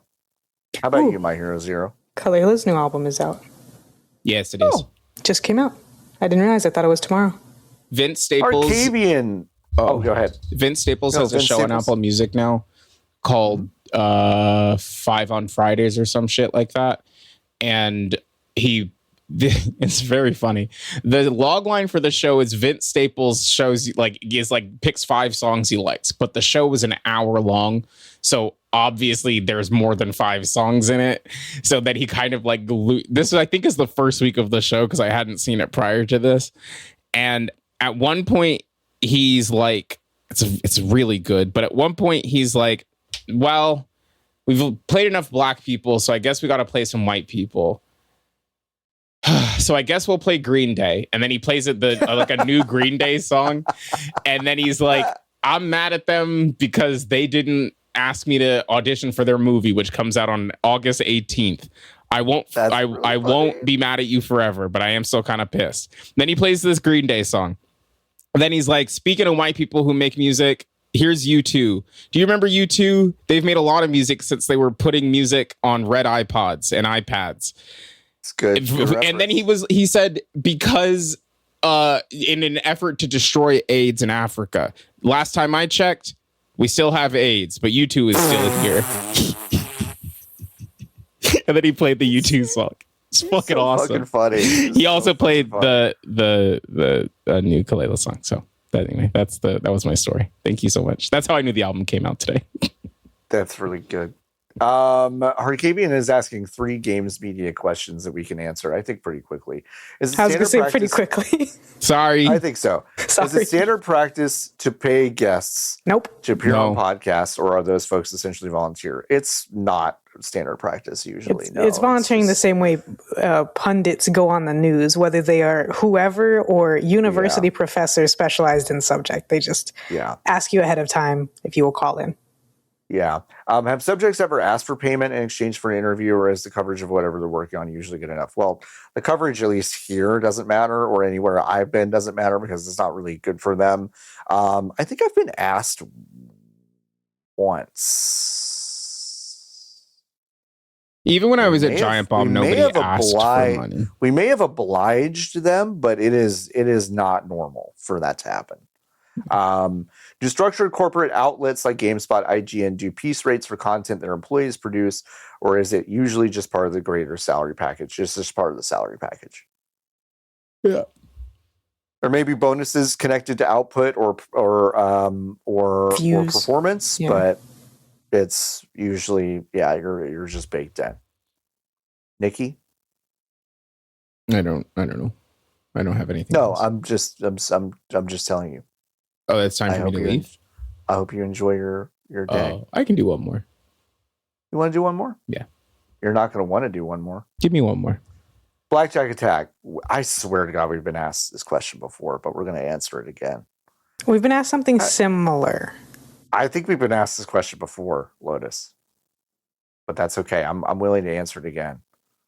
How do you make the perfect grilled cheese sandwich? We've talked. Next one. We did this already. It was Macabread who asked the question I was talking about. Really got that No Bummers episode in under the gun, huh? Yeah. Hey, we knew that we had to do it. We knew it was coming. Yeah. We fucking knew. Right away or not for 9 months?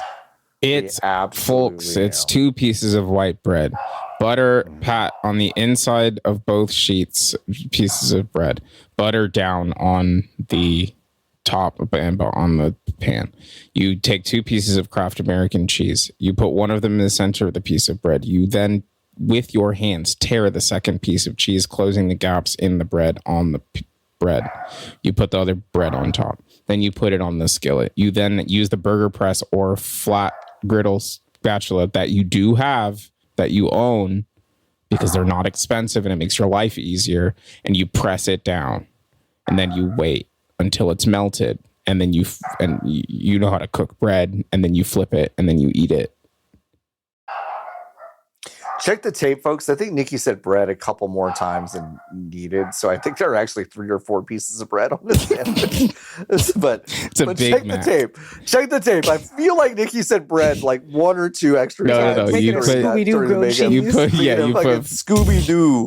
It's 4 pieces of bread on each side, 1 piece of cheese interspersed, spread up between each of the pieces of bread. Yeah. All right. We have time for one more, maybe. For Niki, Lotus and I will stick around for a second. I'm going to a basketball game. We don't have too many more in general. So, Subway Canada is introducing the Sub Dog. What are you going through the Subway line and putting on your Sub Dog, everyone? That's my sweet onion. My genuine answer is I'm breaking up with whoever took me to Subway.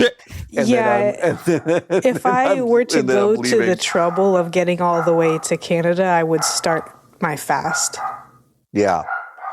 I'd probably put, Niki, you said the sweet onion. I might put the sweet onion sauce on there. That might not be bad. I mean, it's like, the devastating part is that Subway doesn't have ketchup.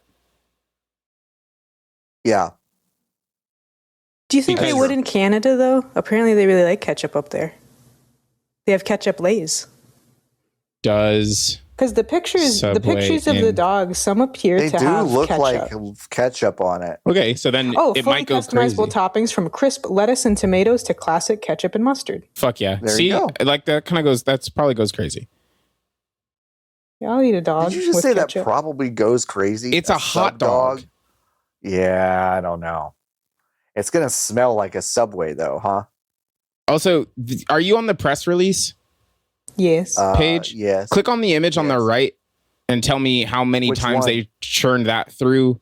Not the first one, the second one. How many times they churned that fucker through an image generator? It looks like it doesn't even look like an image generator. It looks like a picture that they put through an old AI upscaler, like the ones that hallucinate like a really shapes. old one. Yeah. That's fucking crazy. Wow, that is crazy. They crushed my dog. Worst AI. This is one of the worst AI generated images I've ever seen.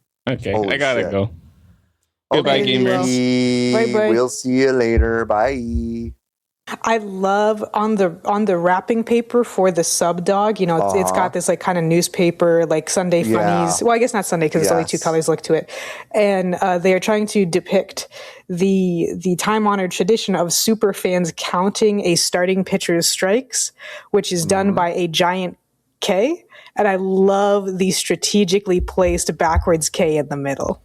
Me too. Yeah, because otherwise it would be racist. It would say K. When I left. And then I went to the uploads page. It said error.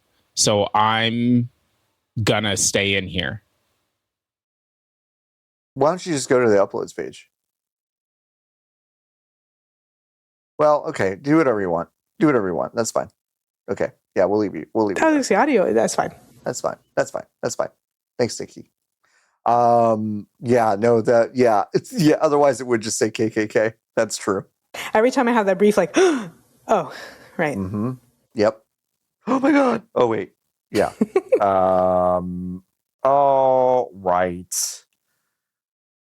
The era of games done quick is over. A new adverb yearns to take its place. What are you proposing for the new games done blank? Asks Dull Focus. We'll just rename Let's Plays and call them Games Done Regular. Games done regular. I do like that. Games done regular. Love I think games done bad. Just someone who's really bad at it. The long play takes like 40 times longer than it should because they just like keep no edits. They just keep dying and banging their heads. Sometimes that happens at GDQ and I have to turn it off. I know. And it's not that it's easy, but I can't watch it. No, it's not. There was someone I saw recently that was like, all right, one more try. All right, one more try. Okay, one more time. All right, one more time. All right, this is it.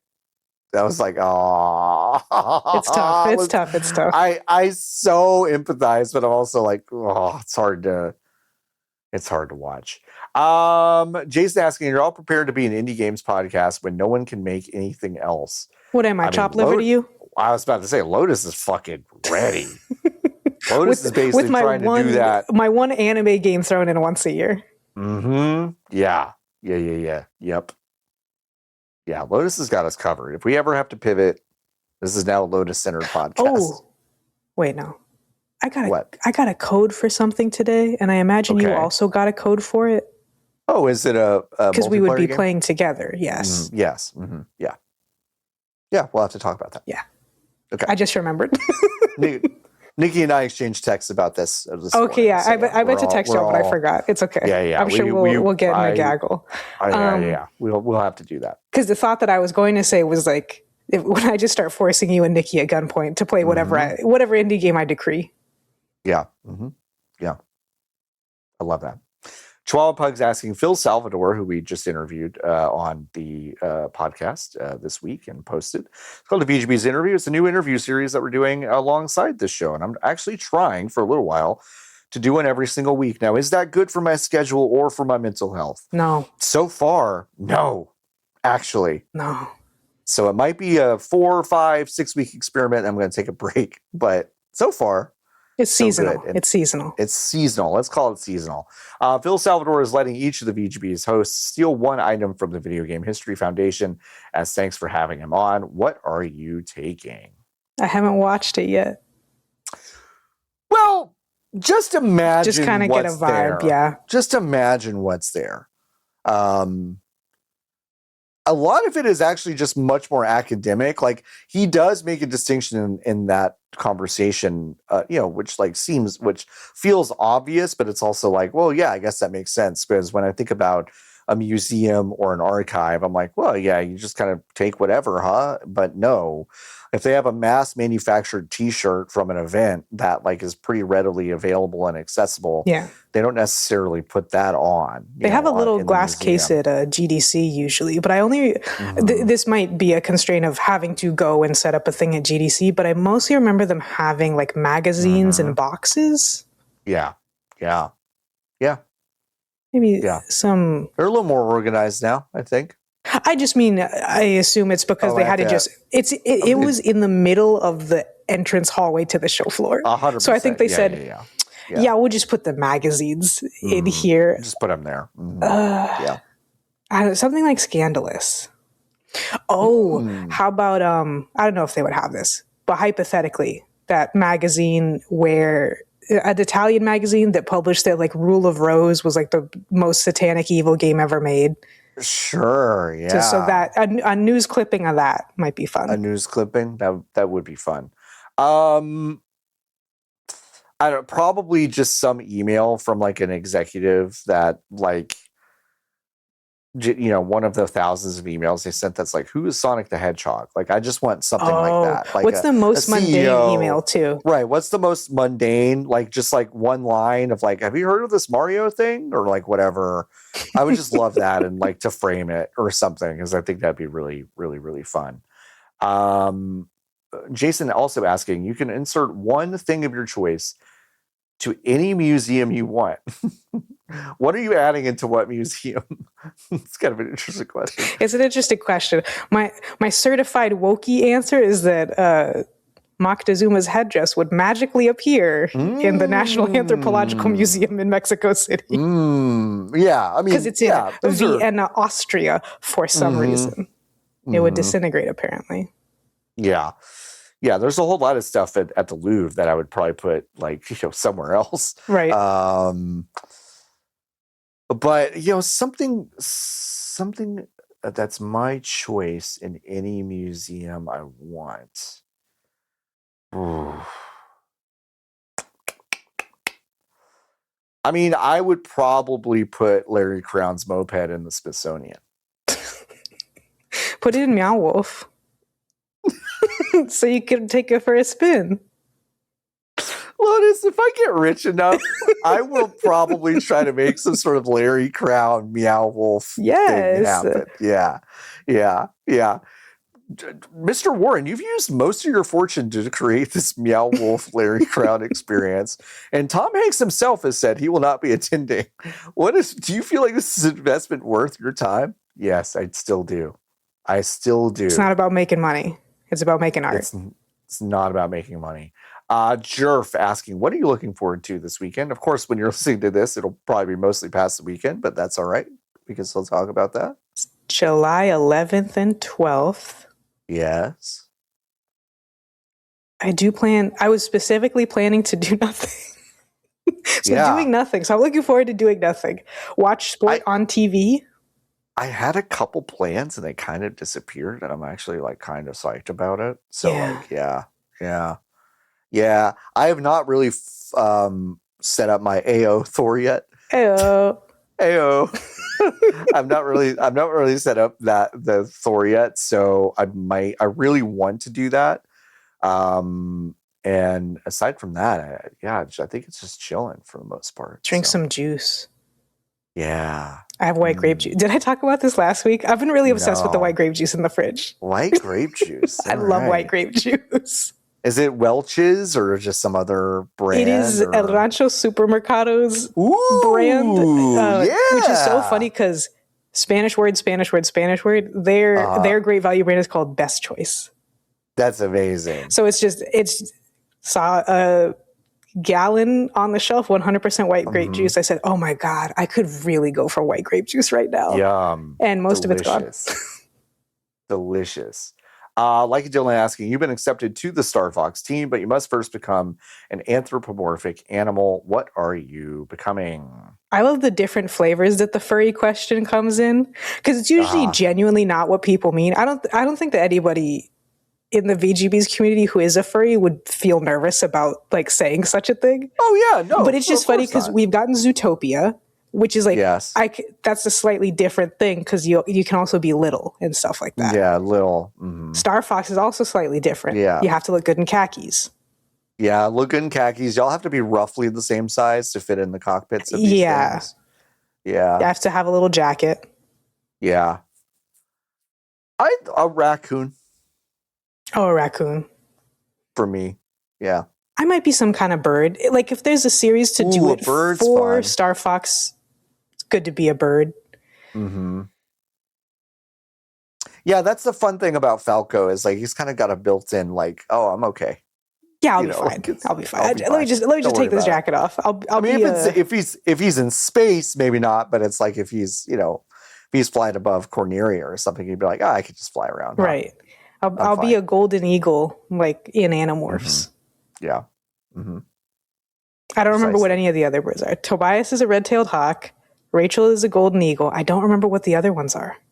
Mm-hmm. Mm-hmm. Mm-hmm. Blackjack also asking, does France have this, and this meaning the World Cup? I think so. I think France is probably the winner. Egypt probably should have won that game against Argentina if they had let that second goal stand. I don't see Argentina coming back from that. I feel like they cracked the door open a little bit with that reverse call. I think Argentina got exposed, even though Messi kind of took over that game late. Oh, hi, Niki. Hello. What's up? Hey, first time, long time. Yeah. Why are necklaces so hard to put on? Huge question. Remember when I said I don't have any fine motor skills?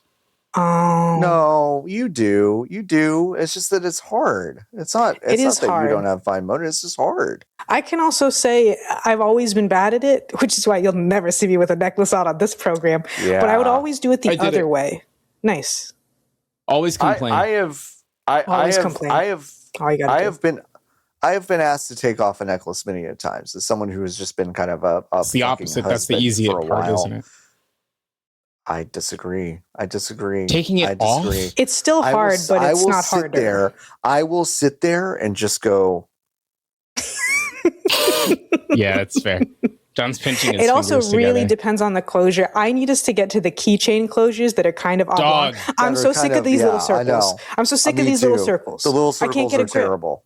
This one is oblong, but it's fucking tiny. It's small. Yeah. Yeah. Okay. Yeah. I did it. All I had to do was complain. I knew it would work. Thanks. Bye. Good luck. Have fun. All right, see ya. Bye. There's probably some kind of hack, like with a zip tie or something that wrangle it. Yeah, there probably is. That's true. Blackjack, I do think France has it because I do think they are the deepest team. France is gonna win. Yeah. Yes. Yeah. France does have it. I think they're just too deep, too talented. I think Mbappe will score another few goals before the end of the tournament. So yeah, I think France has this.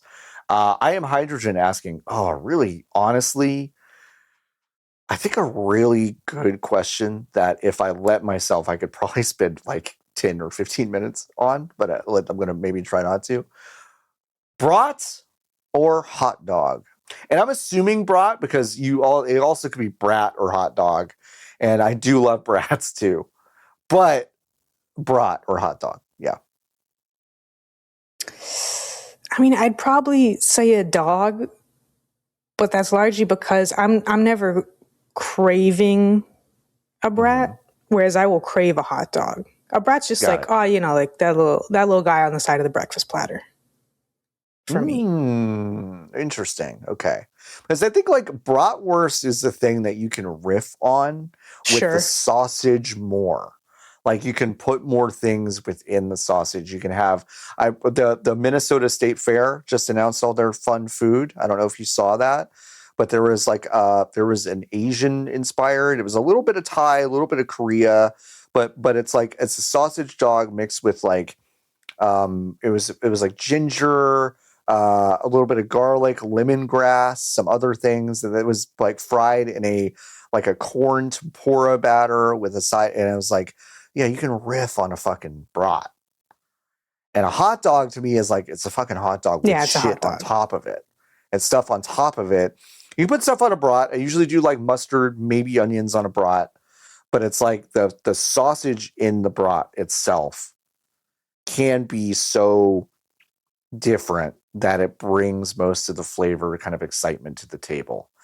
The reason this question is hard for me to answer, even though I've just waxed poetic on a brat, is that a hot dog's just really fucking good. I fucking love a hot dog.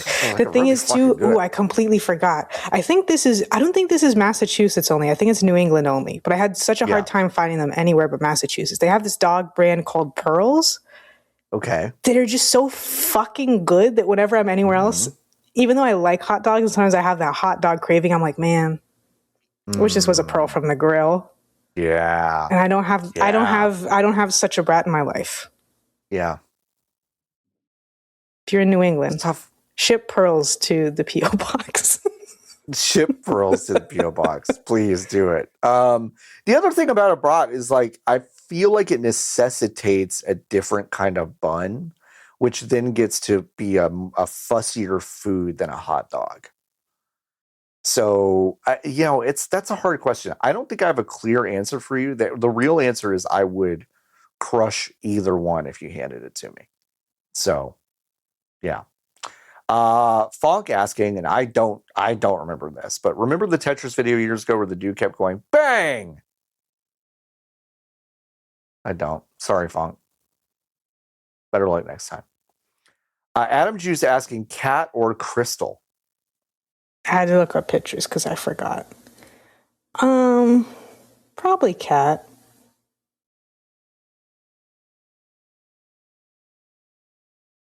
Even though she's got those fucking garage doors, I feel like Crystal's just kind of over-designed. Oh.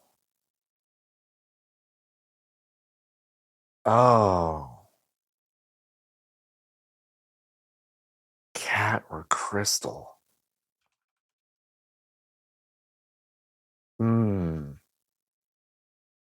Folks, if you don't know, these are...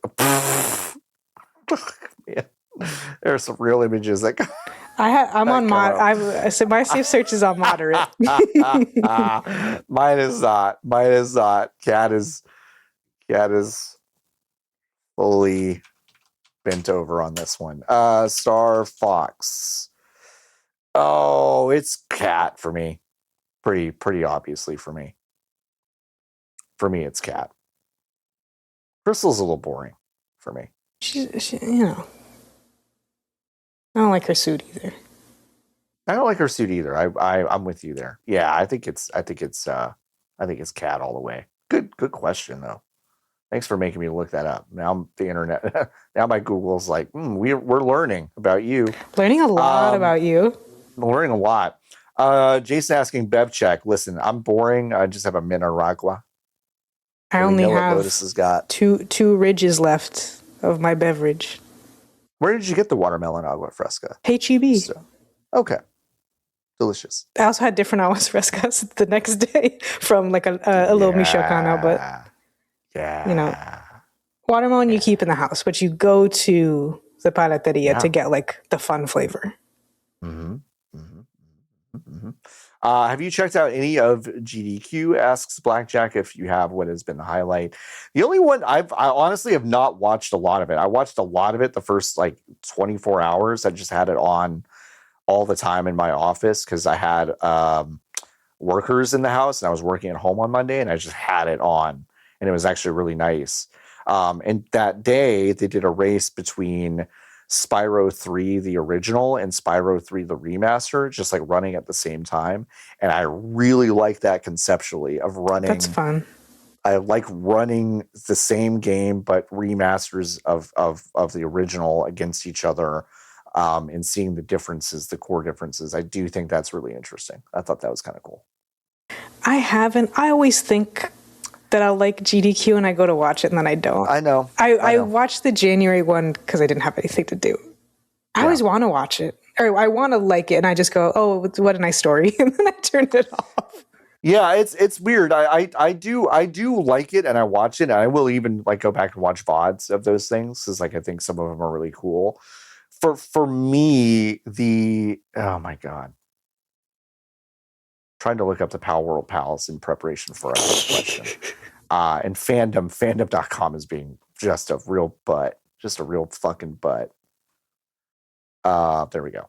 And for me, the thing with GDQ Live is, and we've talked about this before, and again, I don't want to keep going through it, but I know we have like new listeners, so it might as well.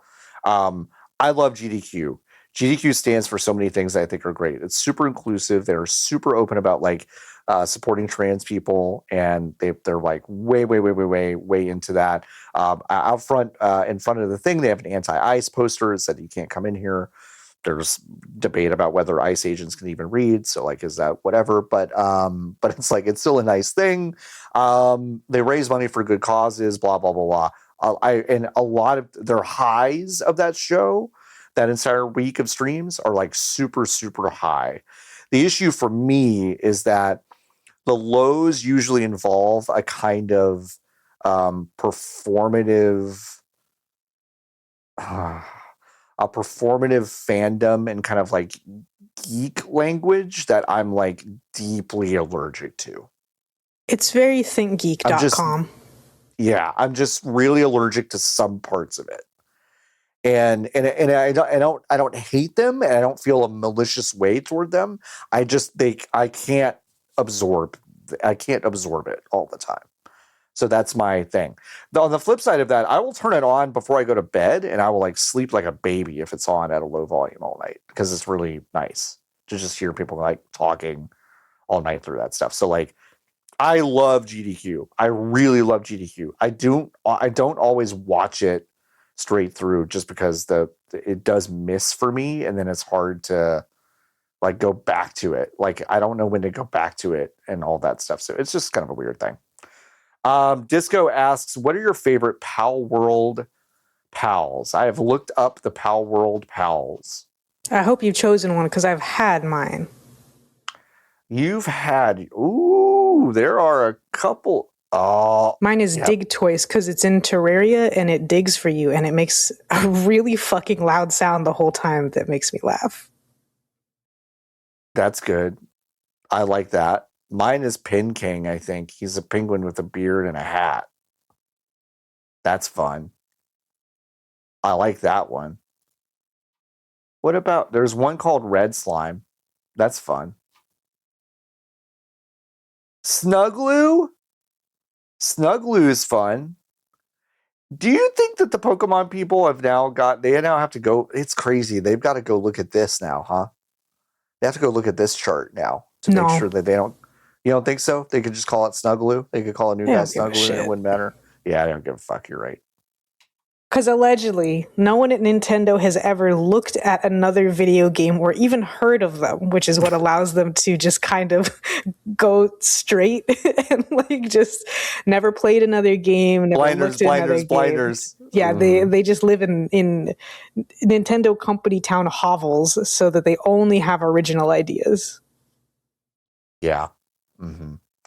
Demud is cool. They call him a perpetual procrastinator. That's a mood. So I like that. Some of these designs are fine. I mean, I guess it's not that hard to make a creature. Some would say. What skill, Adam Juice asks, what skill would you wish to be instantly good at? Oh. A skill, you say?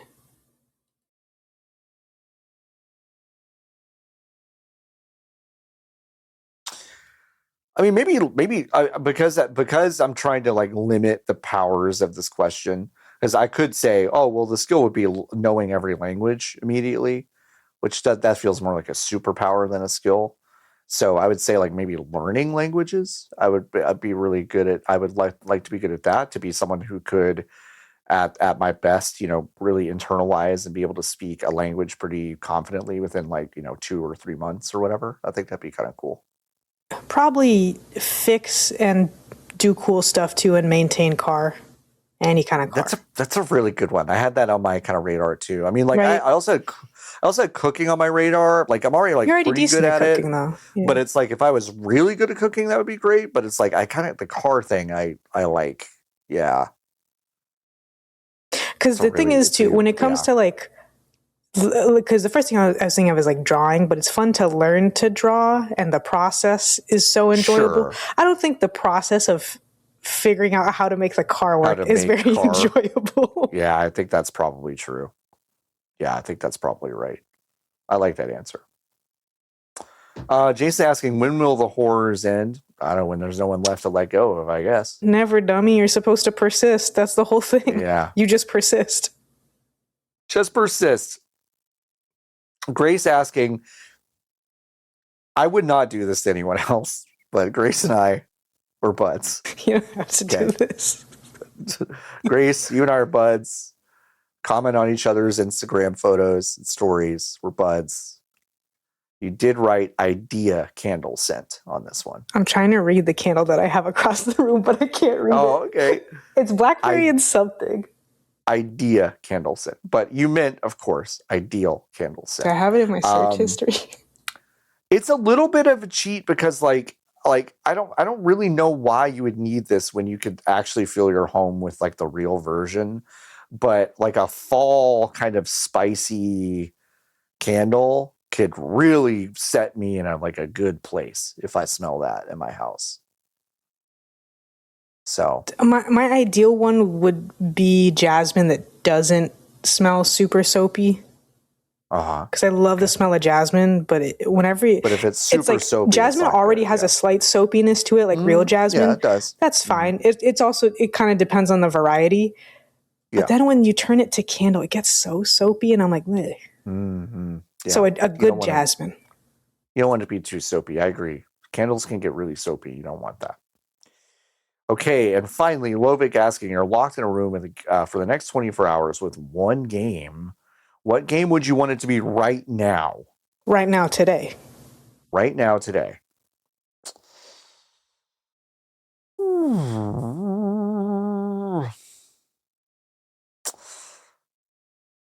My answer may horrify everyone here. I think it's Cyberpunk 2077. I think I'd like to. As if people don't like it.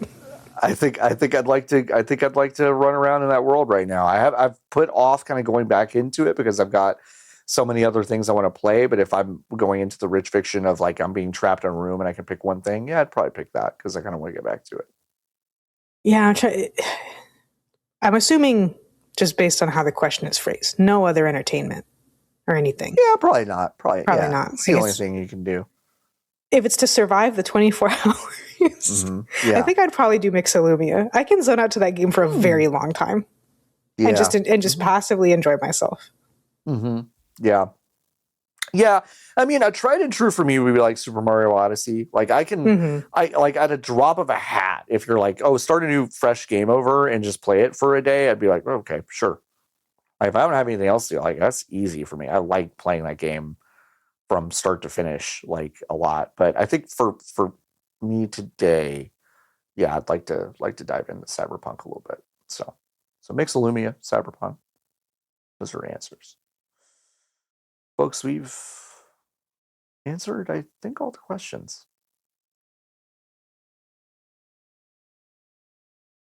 Jason asked this, although the answer is actually very easy and simple, so maybe that's why I skipped it. What games have you been hyped for a sequel only to have reviews of said sequel kill that enthusiasm? Hasn't ever happened. I never really look at reviews that way, to be honest.